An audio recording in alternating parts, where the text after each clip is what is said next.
Alright, here we go. What's the thing I'm looking for here? This one? Oh yeah, but I also gotta do this.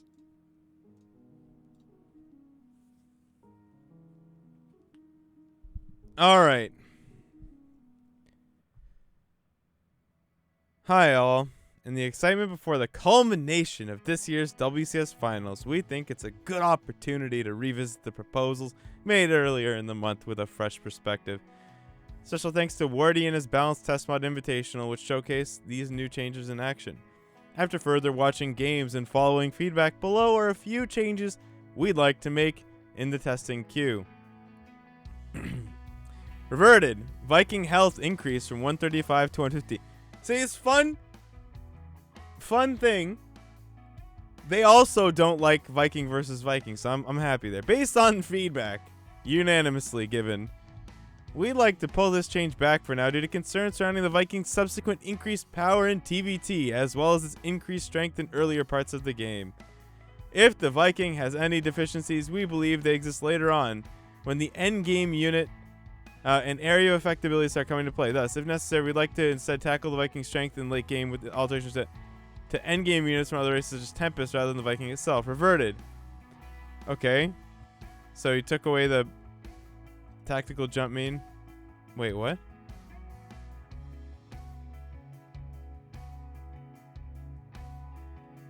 So they didn't do anything then. Okay. So they took back the infested neural parasite, which is great. And now tactical jump now stuns with the okay. So this is before. Last update, we tested a variety of battlecruiser related changes aimed at broadening counterplay against options against the unit. At the same time, we believe that the ways in which battlecruisers are currently used overall are pretty cool. After feedback, we'd like to prune and alter changes such that we improve the feeling of fairness when fighting against battlecruisers and at the same time preserve the core of the current battlecruiser play. Thus, we'll be removing changes to technical jump cooldown and reinstating the neural parasite upgrade. We'll also be keeping the vulnerability phase of technical jump with 1 key alteration. Stun effect. Okay. Okay. That's okay.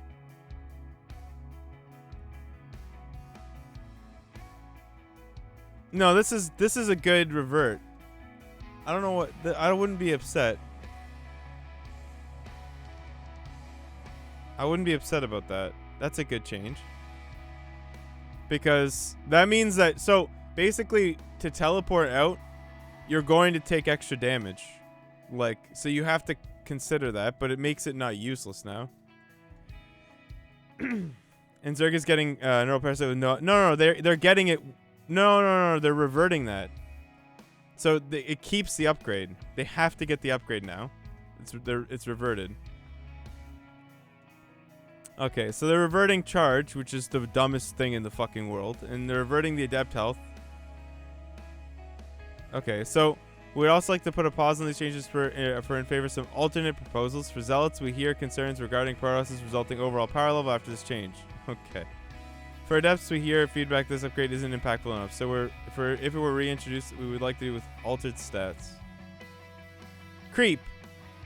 Active creep tumors may no longer be cancelled.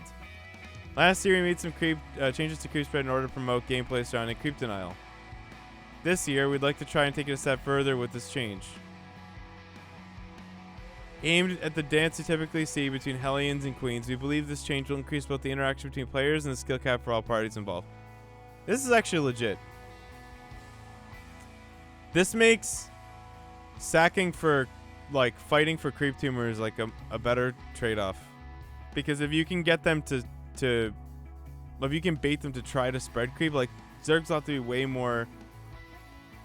way more conservative with their creep spread now, because if you're there, there's a chance that if they spread it, they can't cancel it, right? Overlord. No. Pneumatized carry. Okay, so they're increasing the cost of speed, of Overlord speed.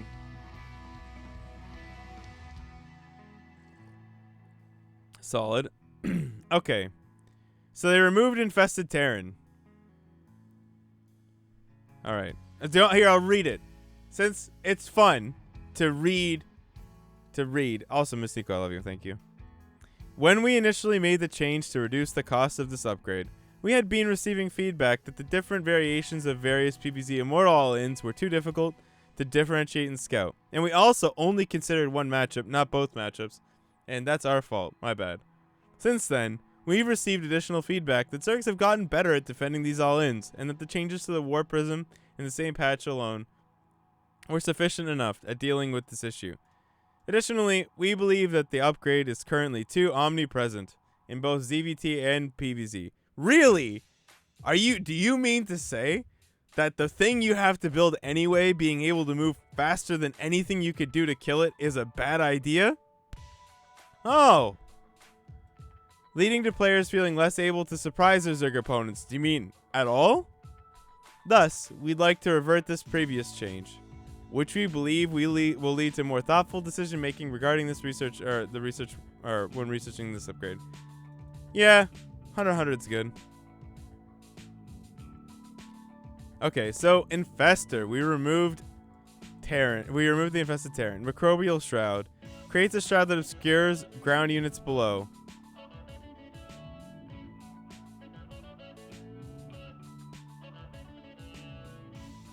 Wait.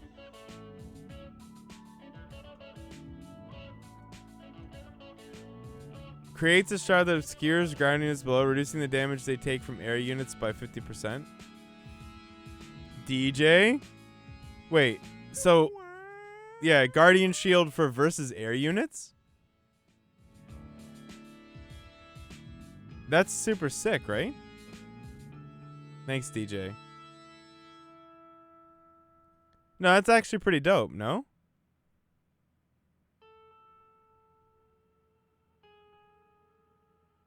Because what does that reduce? Liberators? Like it's good versus carrier. It doesn't do anything for Terran. This is actually sick for Terrans. Oh my god, this is so good. What do you... I guess you have battle cruisers? What do you even do? This is... the fucking Protosses are screwed. Good luck, buddy. But we're in excellent shape. What do you got, like Liberators and BCs? Yeah, who cares? No, this is absolutely nothing to do with siege tanks. It's not good against siege tanks at all. Because siege tanks are ground units. It doesn't obscure them. Yeah, radius 3. Yeah, radius 3, but cast range 9. It'd be good against libs, for sure. Okay. And obviously an upgrade. While we're not completely shelving the previously proposed... This is a huge change. This is a huge change. Like, this is absolutely fucking massive. Because, like, Infested Terrans just don't exist now. At all. So, like, the right way to play against carriers is, like, Darkstorm or Microbial Shroud Hydra. Because you need an anti-air unit, or queen, I guess, that shoots and kills carriers. But it can't be a ground unit. Or it can't be an air unit. It can't be a Corruptor. Because Corruptors aren't affected by this ability at all. Right? So Infested Terrans are just gone. This is bold. This is going to have... at least not... so, like, for most of us, because we're Terran players, we'll never see this. Like, we'll see this versus Liberators, but Liberators have a big range, right? They have a big circle. So... You can layer the Liberators, right? So the amount of casting you'd have to do is fucking nuts, and it's not gonna prevent your Infestors from dying to Liberator or whatever. But versus Protoss, this is huge, right? Because we don't really build BC late game. We build Thors, Ghosts, and Libs for zoning and shit. It's not gonna be that good versus Terran because we do a lot of other shit, like. It'll be better than Infested Terrans, but it'll be different. No, but who builds 18 BCs, unironically? Yeah, but nobody builds it competitively, so it doesn't matter. A few people look Avila builds like one fucking unit and he takes 3 bases and takes 20 years to take a 4th. Are we gonna base the game off of how he plays? No, it's not how he plays it, or it's not how everyone else plays it. So while we're not completely shelving the previously proposed changes to the Infested Terran, we'd like to try an alternate proposal. We'd like to alter the deal a little bit. Pray we don't alter it further. This new ability is designed to replace the anti-air role that the Infested Terran ability occupied. A key difference, however, is that the Microbial Shot acts as more of a force multiplier rather than a standalone spell with lethal potential. This means that the mass infestors will be significantly less powerful than before, and that other Zerg ground units will have to be mixed in for maximum effectiveness. This is genius for ZVP, bro. This is going to make ZVP late game so much more interesting if they make this shit work out. Like, so much more interesting. Does anyone else? Yeah, does anyone, like, this is going to be huge. Like, TVZ is a much more positional game already. So ZVP is going to be more interesting. Yeah, because all of these spells are, like, that spell completely is only useful if you have other units. Our first iteration of this ability has it gated on Hive, as we believe having this ability unlocked at layer tech restricts mid-game airplay too much. In addition, as this is one of the most experimental and unique abilities we've ever introduced, we expect many alterations to its stats if it goes live. Okay. Yeah, this is dope as fuck. I like this. This is gonna be busted or too weak out of the gate, but it's gonna be pretty sick. Nidus Worm cost 50-50 to 75-75.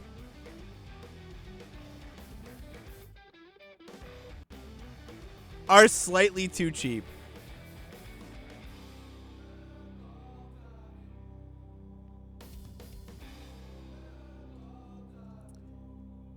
You know, under exaggeration of the year goes to Blizzard. Like, what? 75-75 is like, what? 100. They're keeping the 14-second cooldown, right? It's guys, it's slightly too good. They're just building it every game. Just slightly. I'm lost. A failed Nidus Spur might not be punishing enough, and just the threat of Nidus could pin too much of an army at home. You mean like how the Nidus can unload the whole army into the fucking main? Ugh.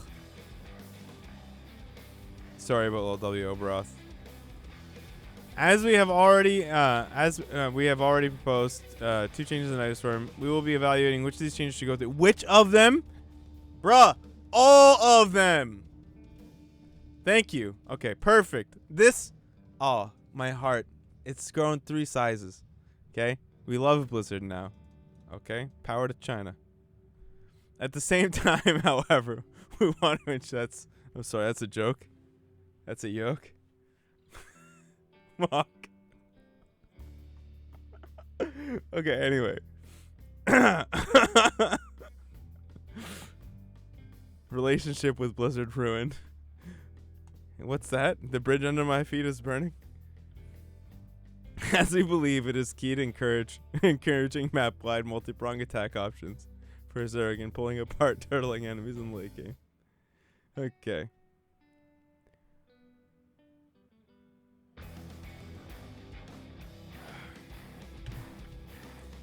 Zealot. The charge upgrade no longer provides Zealots with +8 damage and impact. Instead, it increases Zealot movement speed.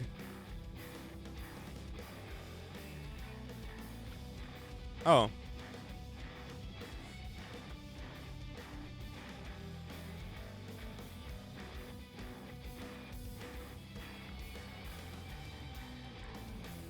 So they make it faster? That means kiting it is worse. That's the catch. Someone's got to do the math on what happens with Marauders now. Because if you get rid of the +8 damage, the reason that the +8 damage thing existed in the first place was that Marauders couldn't literally kill. No, like, but does it even? The question here is, does concussing a zealot with this speed? Does it actually slow it down enough that it can't catch them bio anyway? Interesting change. I like to see how that plays out. This is good. This is a better change than that like stupid upgrade. This makes it better against Concussive Shell Marauders, but doesn't buff it in any way that's like it doesn't make it harass any stronger or anything. Oh, it's like if you have charge and then like +8 damage like reverted, somewhere in the middle here is speed, I think, in terms of power, and that's fine. Yeah, 50% movement speed debuff, right? So it's a 25 millisecond bump, or yeah, something like that. Well, it's no. It's 25% of 60 second or 60. No, I'm just fucking stupid. Don't mind me. 250 millisecond bump.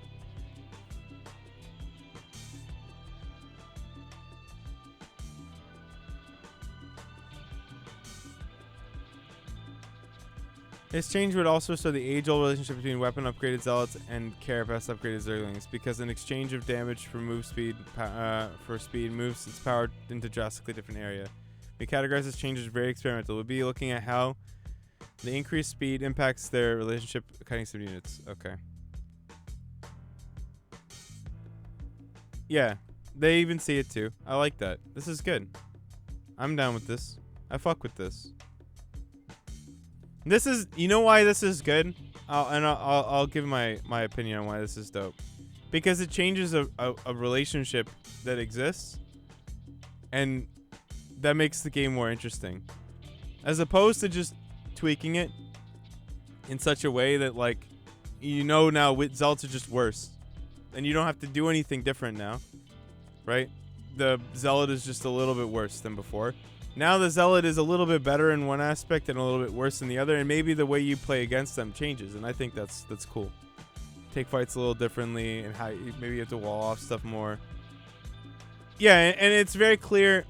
I get the sense reading this that they thought about the future more, and that's direct, like, you know, effects on this. I haven't seen the attack change. Resonating Glaives reworked. Instead of increasing attack speed of the deck by 45%. Whoa, what the fuck? This is an interesting change. So this will be like... So this is going to be... Like, you have to pull your workers immediately and be ready to defend them. This is alright. I think this is interesting. So, like, instead of just straight up making adepts like super strong, they're only super strong as YOLO units. You're coming in and you're fucking shit up and then you die. Yeah, but that's, I mean, yeah, that'll be good, but I don't know, because at 45%, like, over an extended fight, you know, now it's only for 6 seconds. Yeah, maybe it is a buff. But it's an interesting change. We view adepts... Yeah, but if you warp in adepts instead of zealots in the main, that's worse and better for me. They're easier to kill, right? So, even though now you get damage, if I have units there, I'm happier as the Terran. Like, 100% happier. Right? Because those units, when I go to kill them, they don't have the 60% buff. They have nothing. They have to transfer first and run away, right? Well, I think this changes to make it to actually make extended fights, like, to make them be able to do the shade in and do damage, and then they're kind of like zealots, I guess. You know, send them in and hope. Okay, so I'll read it. We view adepts as having two primary problems. Its role overlaps that of the zealot, and it's viewed as having low utility in late game, which we believe is due to the zealot overshadowing it. Not only do zealots and adepts both have similar matchups against enemy units, they both control and function similarly by being strong frontline attack move units. Internally, we call these units pushers.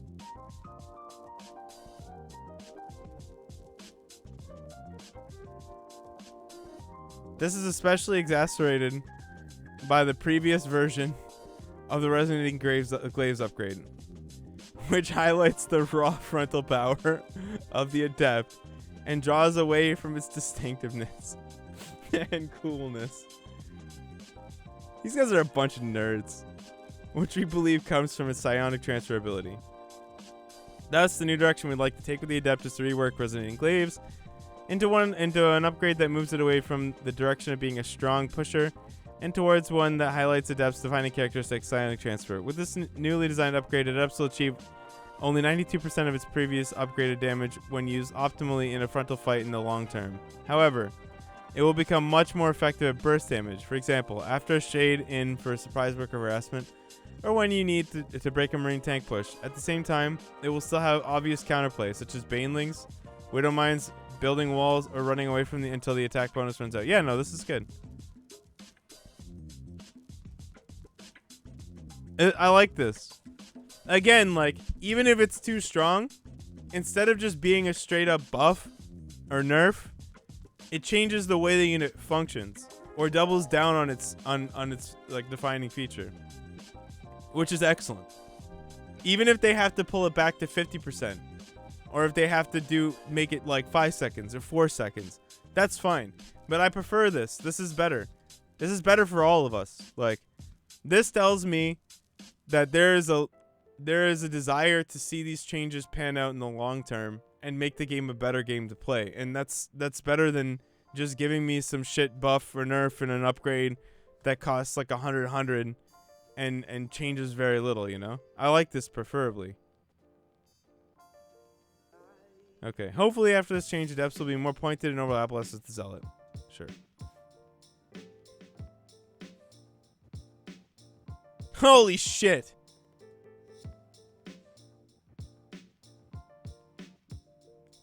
Mothership. Added heroic tag. Neural Parasite can no longer target heroic units. Due to the increased power of the newly improved Time Warp, we have concerns that the power swing gained from abducting and then knurling a mothership might be too high. Bro, this is fucking huge. This is huge. This is a big deal. Right?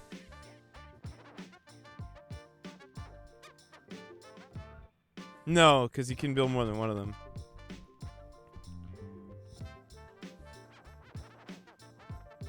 The Thor's high impact payload will now receive proper upgrade values. Thank you. Oracle, Void Ray, and Sentry weapons updated to prevent weapons from firing slower than intended.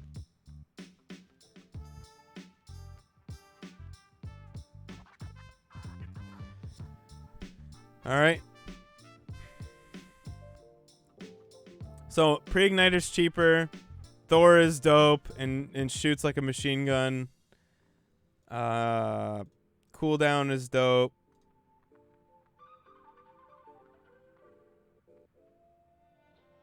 This is okay. This is good too. I mean, I like this change, man. This is okay. I'd like to see how this plays out at the highest level. Like, what the best thing to do with your units is now that you can't cancel creep tumors. Because now every time you attack a creep tumor that's building, it's a big waste of the Zerg's time. Like a huge waste of the Zerg's time. Okay, so imagine that the Zerg spreads 6 creep tumors. And you have 6 Hellions and they have 3 Queens. Or something like that. If you commit your Hellions to attacking those tumors, the Zerg can individually cancel each tumor while the 3 Queens kills every one of your Hellions to do it. So now, right? Now, they've got 6 tumors and 3 Queens and you have 6 dead Hellions. Right?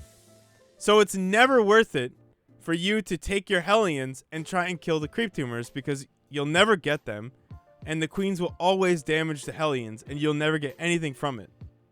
Right? No matter what you do, you'll always end up with those tumors not being killed and your Hellions die. So you're stuck with only the free tumors. The tumors that the Zerg is like, I put the tumor here. Oh shit, I have to go get my sandwich out of the microwave or something like that, or out of the panini press. But they're most definitely never giving you a creep tumor when their queen's there. You know what I mean? But now, if I have these Hellions and I attack these creep tumors, all 6 of them, right? The Zerg player is actually a little fucked because they just spent their energy on their 3 queens. They're down like low energy. I kill the tumors. I lose 2-3 Hellions doing it. But now their creep spread is significantly worse than it was before. Right? Which means that my mid-game timings are better. So the Zerg will have to be more conservative with the number of tumors they spread, how many queens they have, and the army that they have to stop you from canceling those tumors. So this is a big change. Now, it might not work out that way. Good Zergs might have 6 queens, No, they don't get the energy back. Nope. They're just dead. So when you spread a creep tumor, you have to be like, oh shit. Yeah, there's all sorts of things it'll have to. This increases the skill required to spread creep by a lot, which I like. This was excellent. I liked all of these. I think this makes this balance update far more interesting proposition than it was before, and I like it. I specifically like the infestor change. And I can't wait to watch. Like, I think PvZ is gonna be hella interesting with this shit. I'm gonna like watching it. All right, I'll be right back.